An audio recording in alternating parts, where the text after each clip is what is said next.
তাকে বলে দিও কণ্ঠে ও কলমে আমি রত্না। তাকে বলে দিও আমি এখন আর তার কথা ভেবে তেমন কাঁদি না। তার আশায় পথ চেয়ে দৃষ্টি ফেলি না। একটুখানি কথা শুনবো বলে এখন আর মোবাইল ফোনে তাকিয়ে দীর্ঘ অপেক্ষা করি না।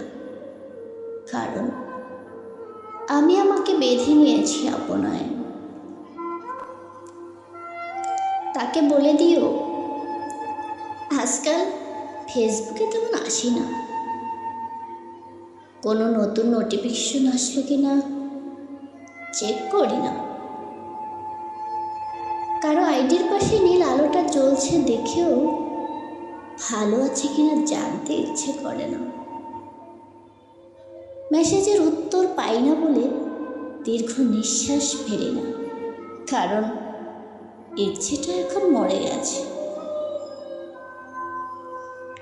তাকে বলে দিও তার প্রাধান্যটা আর আমার কাছে ঠিক আগের মতো নেই। আসলে গুরুত্ব যে বোঝে তাকেই তো গুরুত্ব দেওয়া উচিত। আমি বুঝে গেছি তার কাছে আমিও বেশ মূল্যহীন ছিলাম।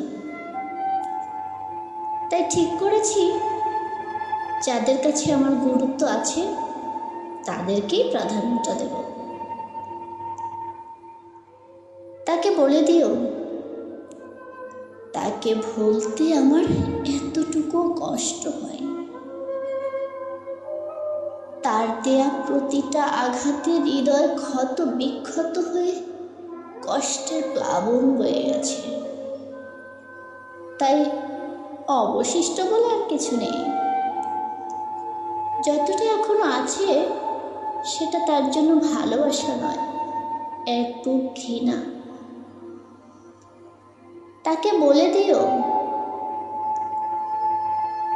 আমিও এখন তারই মতো কঠিন পদার্থে পরিণত হয়েছি। তার কল আসছে দেখেও রিসিভ করতে ইচ্ছে করে না। রিসিভ হলেও কথার ধ্বনিগুলো ঠিক আগের মতো স্পষ্টভাবে বেজে ওঠে না। কারণ আমি স্তব্ধ, নিজেকে গুটিয়ে নিতে শিখে গেছি। তাকে বলে দিও তাকে ভেবে এখন আর চোখের কোণে এক ফোঁটা জলও আসে না। কারণ তার ভালোবাসা ছিল শুধু ছলনা, ছিল অবিশ্বাসের মস্ত বড় দেয়াল। তার সেই অবিশ্বাসের প্রাজাল থেকে আজ আমি মুক্ত। তাই এখন আর কাঁদি না।